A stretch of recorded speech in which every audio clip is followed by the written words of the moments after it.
moving to an online learning mode is going to be an adjustment for faculty and students. What are some of the tips or tricks that you might advise them as they sort of learn this new way of interacting remotely?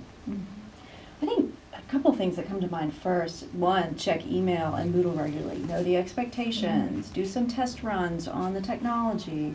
But just have a sense of what's coming and why. And related to that is to make a plan. Be prepared. Think about time management in a different way, right?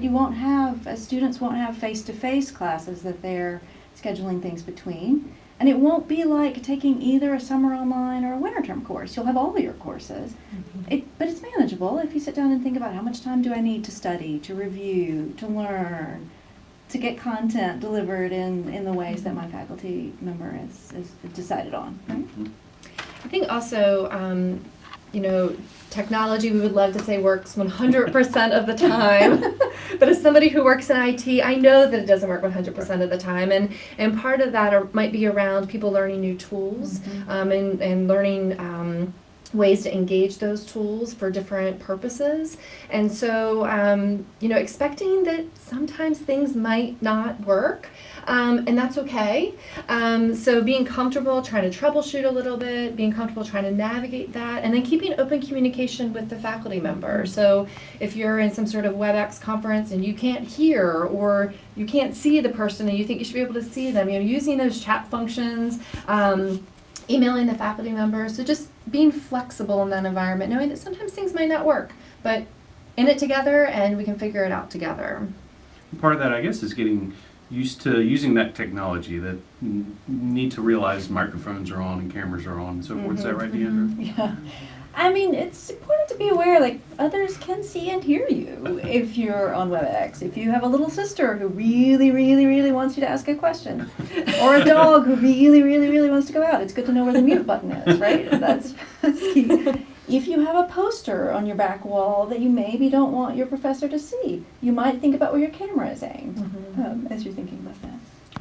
And I guess it's important to set up the right environment too. Does that sound right? Making sure that you're not distracted. Is that something that people should be thinking about? Yeah, I would say so. I think about many students when they're doing coursework here on campus, they probably have their favorite study spot on campus. So whether they're going to Buck Library or they have they go to Linder, and there's places where people go. So thinking about what does that look like wherever you are in the world right now. Where is that in the house that you're staying at? What's that place? And then how do you reduce those distractions of, well, we would typically say even when you're here on campus of maybe don't turn off your phone. You can leave your phone up, but putting that aside and focusing on your coursework, so it's not ringing or buzzing when you're doing your coursework.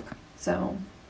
Well, and to your point earlier, Kelly, it's going to feel different in the online environment, and so think about ways to make sure you're engaged and engaging in the work. So students actively taking notes, actively participating, whether that's in a chat box or in an online environment if it's on WebEx, whether that's in a discussion forum, if it's on Moodle.